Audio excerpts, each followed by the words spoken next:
Hello guys, आज हम देखेंगे आर डी शर्मा के बुक्स एक्सरसाइज 4.5 का क्वेश्चन नंबर 13 का फोर्थ वाला क्वेश्चन। इस क्वेश्चन में आपको दिख रहा होगा एक क्वाड्रेटिक इक्वेशन जिसका हमें नेचर ऑफ रूट्स पता करना है। अब नेचर ऑफ रूट्स पता कैसे करते हैं? यह पता करते हैं हम डिस्क्रिमिनेंट निकाल करके। डिस्क्रिमिनेंट क्या होता है? वो होता है d equal to B square minus 4ac। इससे हम पता करते हैं नेचर ऑफ रूट्स किसी भी क्वाड्रेटिक इक्वेशन का। नेचर ऑफ रूट्स होता क्या है ये हम पहले देखते हैं। अगर d की वैल्यू अगर ग्रेटर देन 0 है या इक्वल टू 0 है या लेस देन 0 है। d की 3 वैल्यू हो सकती है, किसी भी चीज की 3 वैल्यू हो सकती है, या तो 0 से बड़ी होगी या तो 0 से छोटी होगी या तो 0 होगी। अब अगर 0 से बड़ी है, d इज ग्रेटर देन 0, हम बात कर रहे हैं बी स्क्वायर माइनस 4ac, या तो ये कहें या तो ये कहें, सेम है क्योंकि दोनों डिस्क्रिमिनेंट है। अगर इसकी वैल्यू 0 है तो इस क्वाड्रेटिक इक्वेशन का, क्लियर है, इस क्वाड्रेटिक इक्वेशन का जो रूट्स होंगे वो कैसे होंगे? रियल होंगे और डिस्टिंक्ट होंगे। क्लियर है? डिस्टिंक्ट का मतलब अलग अलग होंगे, सेम नहीं होंगे। अगर d की वैल्यू 0 है तो रूट्स कैसे होंगे? रियल होंगे और इक्वल होंगे। अगर d की वैल्यू लेस देन 0 है तो रूट्स कैसे होंगे? रियल नहीं होंगे। यही चीज हम लोग को बताना है, यही नेचर ऑफ रूट्स है। क्या है ये? रूट की क्या है? नेचर है कि रूट कैसा हो सकता है, कि रियल के डिस्टिंक्ट हो सकता है, रियल इक्वल हो सकता है, या रियल ही नहीं होगा उसके रूट्स की, जिसके क्वाड्रेटिक इक्वेशन का मैं निकालना चाहता हूं, या d जिसके क्वाड्रेटिक इक्वेशन का होगा। क्लियर है? आई थिंक आपको क्लियर हो गया होगा कि नेचर ऑफ रूट्स एक्चुअल में होता क्या है और हमें इसमें निकालना क्या है। हमें निकालना है यही कि रूट्स कैसा होगा, रियल डिस्टिंक्ट होगा या रियल इक्वल होगा या रियल ही नहीं होगा। क्लियर है? ये हम कैसे पता करते हैं? ये हम पता करते हैं आपका श्रीधाराचार्य के फॉर्मूले से। श्रीधाराचार्य का फॉर्मूला क्या होता है? देखिए, x equal to minus B plus minus under root में B square minus 4ac upon में 2a। क्लियर? यहां से देखिए दो रूट्स निकलते हैं, प्लस करके और माइनस करके। किसी भी क्वाड्रेटिक इक्वेशन का रूट्स अगर निकालना हो तो इस फॉर्मूले से आप बहुत इजी वे में निकाल सकते हैं। तो x1 की वैल्यू क्या होगी? माइनस बी प्लस का under root B square minus 4ac upon में 2a।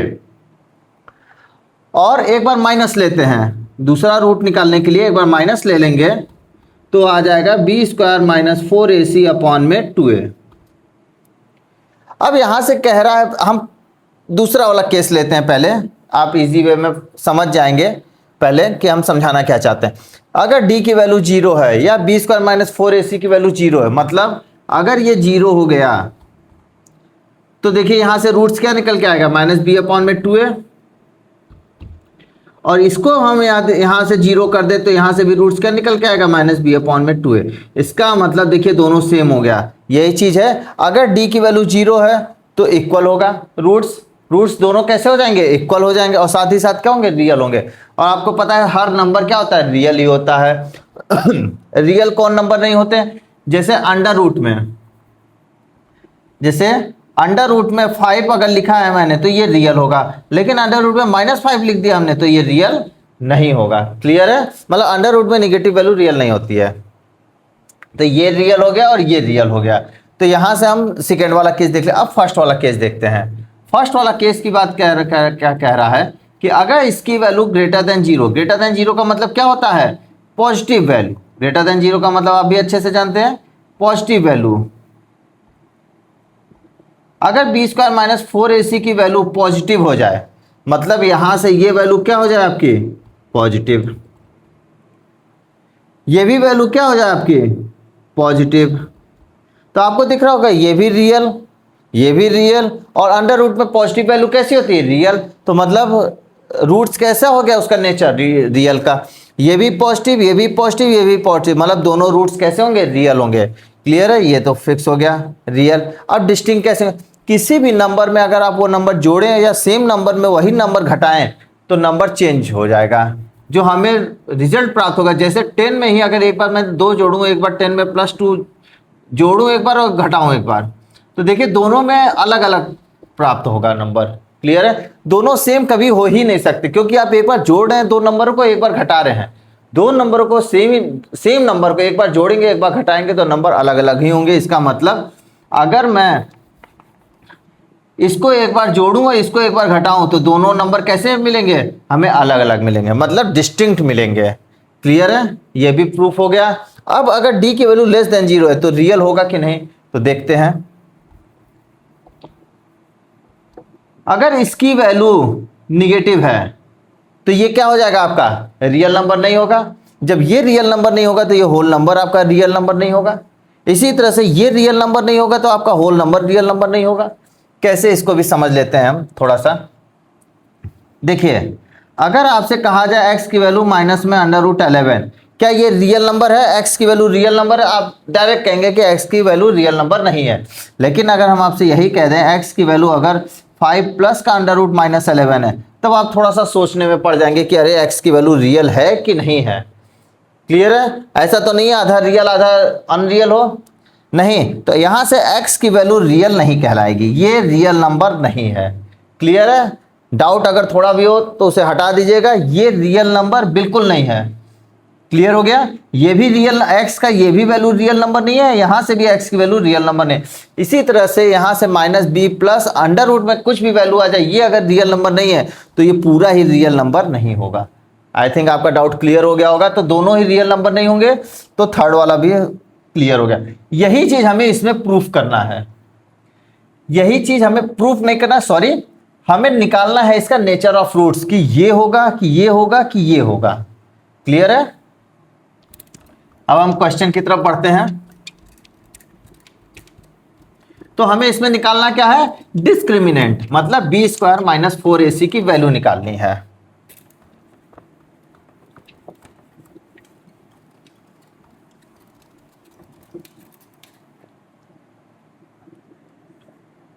तो हम यहां से क्वेश्चन लिखेंगे b + c x² a + b + c x plus का a = 0। यहां से हम इसको क्या करेंगे, ax² + bx + c से कंपेयर कराएंगे। ax² प्लस का bx प्लस का c = 0 से कंपेयर कराया हमने। तो a की वैल्यू यहां से, यहां हमने कैपिटल इसलिए लिया है कि यहां भी देखिए a + b abc है, यहां भी abc अगर स्मॉल में हो जाएगा तो कंफ्यूजन क्रिएट हो जाएगा। क्लियर है, इसीलिए मैंने कैपिटल में ले लिया। a = b + c, b = sign के साथ लेंगे a + b + c and c की वैल्यू a, कैपिटल C की वैल्यू a।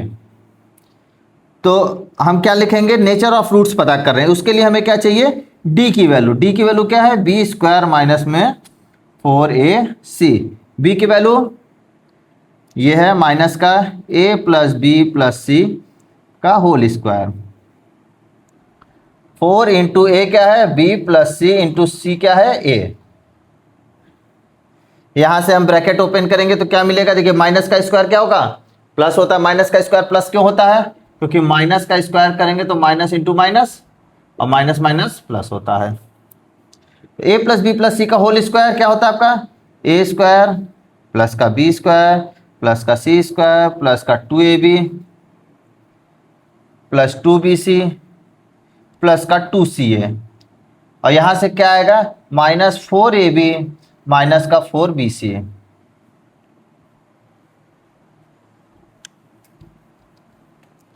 अब यहां से देखिए a² + b² + c², a² + b² + c²। अब देखिए 2ab यहां प्लस में, यहां -4ab, तो मिलकर क्या हो जाएगा, माइनस का 2ab।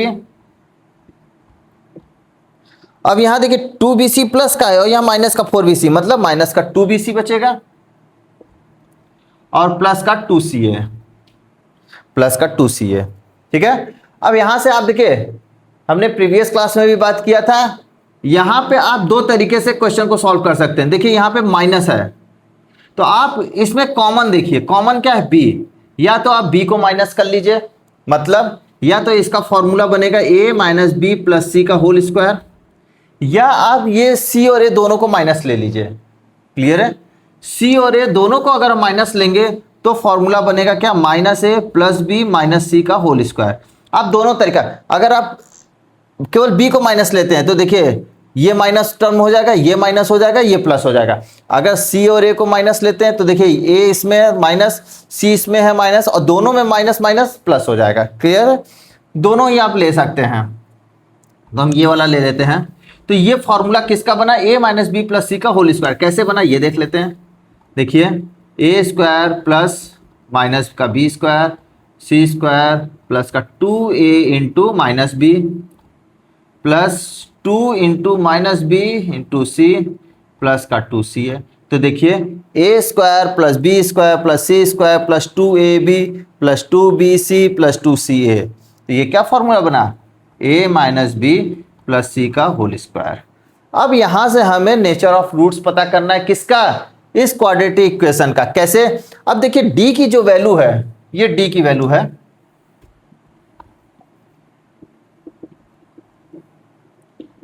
ये आपके d की वैल्यू है। अब d की वैल्यू पॉजिटिव ही होगी, 100% निगेटिव नहीं होगी। क्लियर है?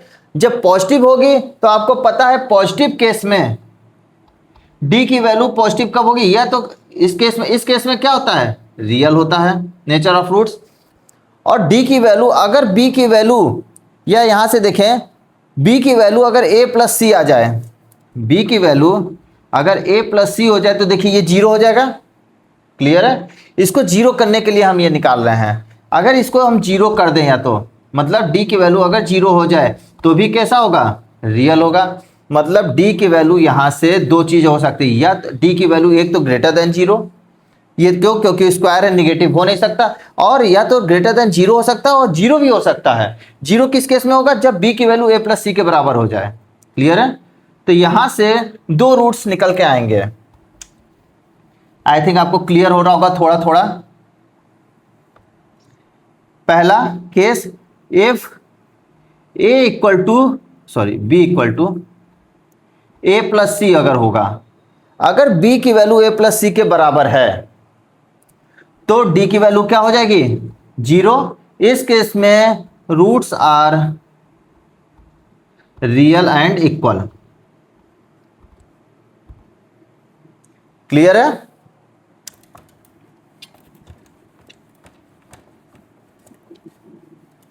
और अगर b की वैल्यू a प्लस सी के बराबर नहीं हुई, अगर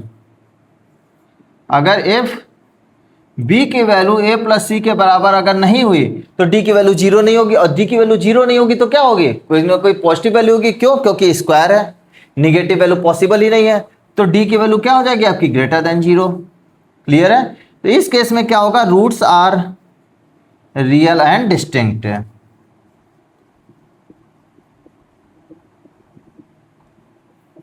मतलब यहां पे जो नेचर ऑफ रूट्स डिपेंड कर रहा है वो b की वैल्यू पे डिपेंड कर रहा है, a c की वैल्यू पे डिपेंड कर रहा है, हम कह सकते हैं। तो यहां अगर b की वैल्यू a प्लस सी के बराबर हो गई, जैसे मान लीजिए यहां पे इसकी वैल्यू 2 हो जाए, इसकी वैल्यू 2 हो जाए, इसकी 4 हो जाए, तो देखिए 2 प्लस 2 4 माइनस 4 जीरो हो गया कि नहीं हो गया?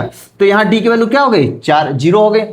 तो यही कहने का मतलब अगर b की वैल्यू a प्लस सी के बराबर हो गई तो इसका इस क्वाड्रेटिक इक्वेशन का रूट्स कैसा होगा? रियल और इक्वल हो जाएगा। क्लियर है?